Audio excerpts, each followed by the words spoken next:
Hello guys, dito na naman tayo, balik trabaho. Ito po, magpapalit ako ng oil seal ng L300 dahil malakas na daw yung tagas.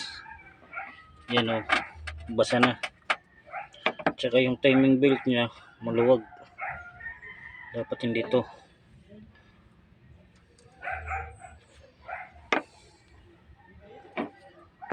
Pati po yung gear oil ng transmission, para ng putik.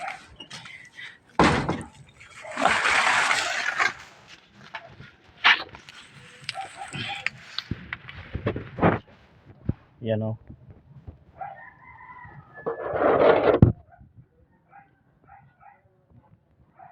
Bali papalitan din natin yan. Tsaka diretso na mag-change oil. Yan o. Marami ng tagas. Tumatagas na po.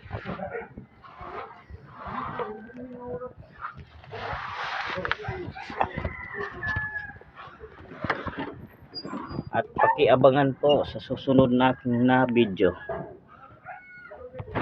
Paalam.